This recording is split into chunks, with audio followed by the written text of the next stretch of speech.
You're listening to Otto's Powerhouse.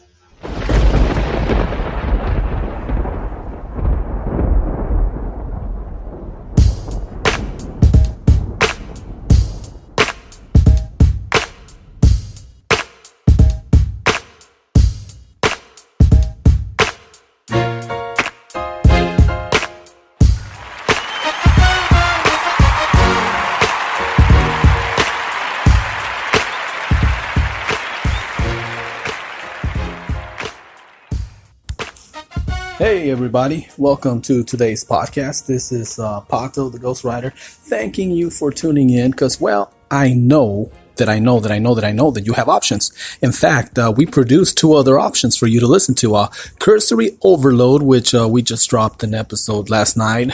I was a little out of it. I gotta admit, I had just fallen asleep. I was taking a nap when K-Dog called me up and it's like, hey dog, we doing this? And, I drank some coffee. Sat down, went into my happy place, and we recorded a good episode of Cursory Overload. We shared our differences of opinions on the Bumblebee movie. I love it, he hates it, but when it's all said and done, come on, we're watching a movie based on a cartoon, right? So you go watch it, you be the judge, that's all I'm saying. Alright, but anyway, what was I saying if I was saying anything? Thank you and welcome to today's podcast. Today's podcast, let's see. I was going to talk to you about, I've been away for a little bit because, apparently I don't know what I did or if I was catching a bug or something, but a week ago I developed this migraine headache, and I've never had a migraine headache that did not, that the painkillers didn't work on. For some reason, I took so much ibuprofen. I even hit the fireball a little bit, and I figured, that would knock me out. And no, I stayed up all night, about a week ago. So no, I'm not drinking any fireball right now. Actually, right now, I'm just taking a few minutes before going into that place where we go and make our money because, as of right now, podcasting is just something that we do because it's fun. Now, I'd love to see this take off to the point where this became the 9 to 5. Oh man, you'd be sick of hearing Pato talking all the time because that's what I'd be doing. I probably do what Joe Rogan is doing. Speaking of Joe Rogan, that's one of the other options that I guess it's out there, right? Anyway, check out Cursory Overload. Episode just dropped last night. I mean, it's episode 28, and apparently I need to shut my radio down here a little bit because I'm not even on duty yet. And anyway, here I am working, but not working yet. I'm just chilling in this place where you wait till a certain time because you gotta clock in at a certain time. You know how that goes. It'd be cool if you could just get to work at a certain time, clock in, and be like, I got here at this time, so I can, after my, 8 or 10, whichever shift you work, after my time is up, I can just clock out. But no, I have to wait till a certain time. But anyway, I don't want to bug you or bore you with my little mundane things. How are you doing? That's what I want to know. And you can let me know how you're doing on the text line. Otto's Powerhouse. Text line 602-529-7273.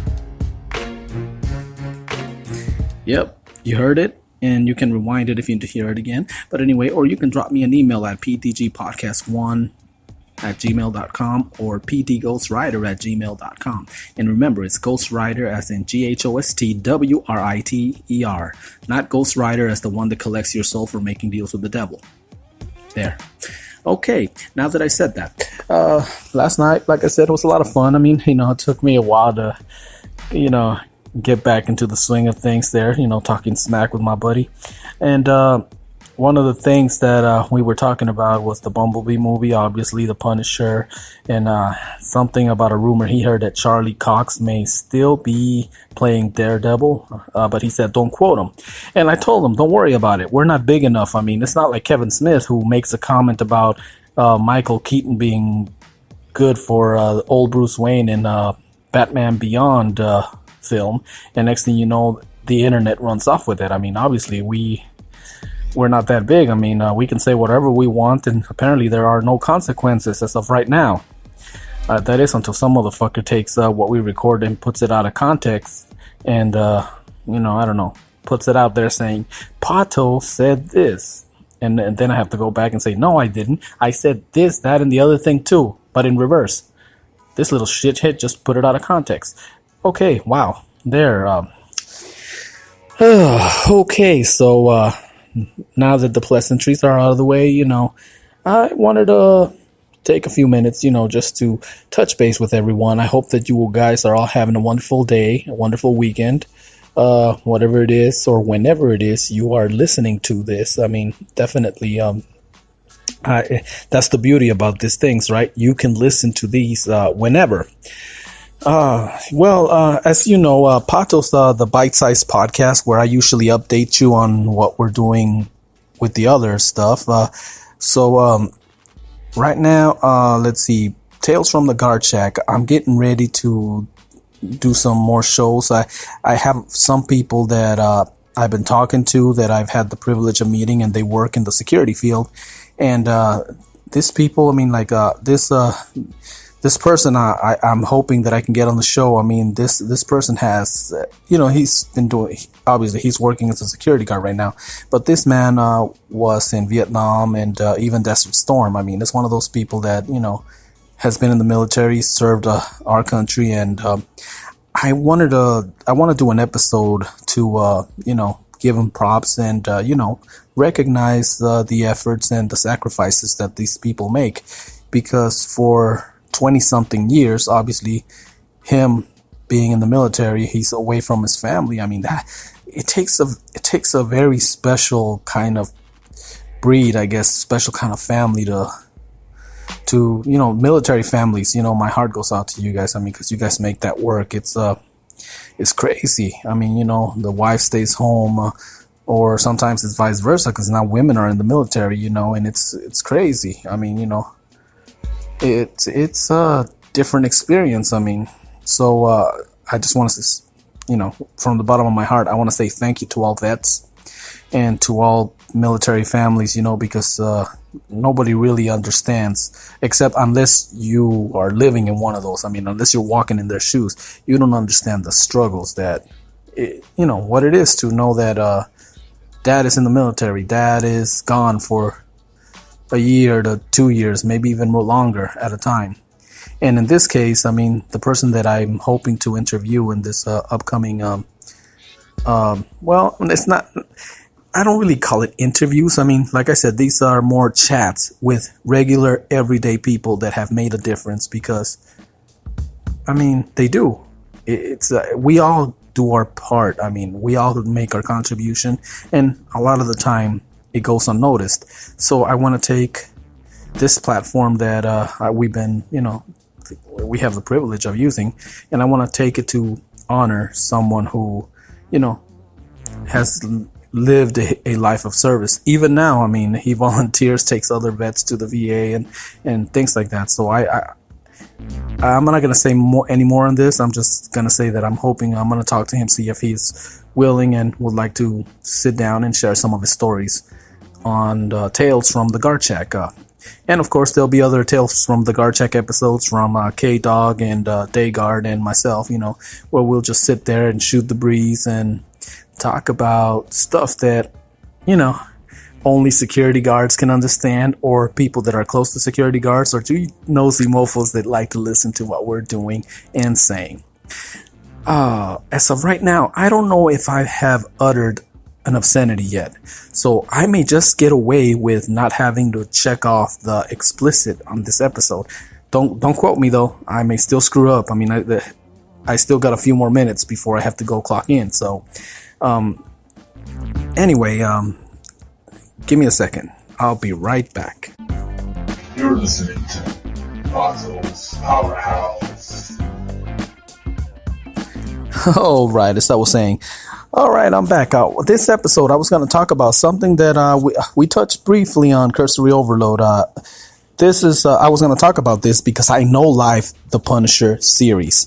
And quite honestly, I mean, if you haven't heard Cursory Overloads, I mean, it's pretty fresh, right? We just dropped it last night. But what I'm saying is, as we were having our conversation, because it started with Bumblebee and how he didn't like it, how I liked it, but we both agreed that we were gonna get on our knees and blow the awesomeness that is the Punisher. And yeah, I guess I do have to put the explicit on it now, don't I? Anyway, fuck it.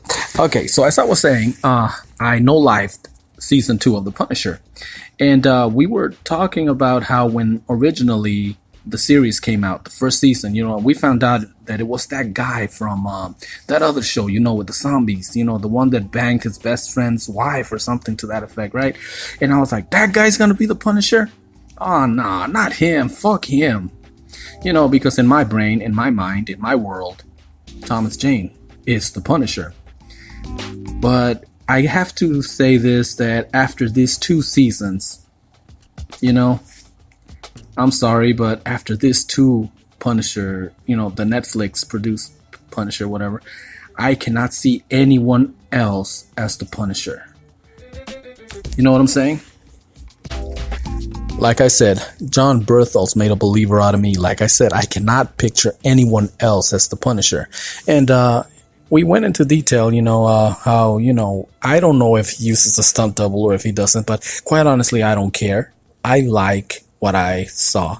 I was very satisfied, and after I was done watching season 2, I was having my little post-Punisher moments, blues, I figured, man, it sucks if they don't make a 3rd season, or if, they do, but they decide to recast, because, when it's all said and done, right, the Punisher is Marvel, and Marvel is owned by the House of Mouse, and you know how that is. Apparently, the House of Mouse and Netflix have been having a little friction over certain shows, because the Mouse is now going to be streaming their own content, on their own app and stuff like that, which sucks for us consumers, because now basically we want to see Disney shows, we got to get the Disney app. We want to see this other stuff, we watch Netflix, we watch, it's crazy. I made this obvious in the other podcast. I still haven't watched Titans because, I'm not made out of money, and shelling out money for another subscription service.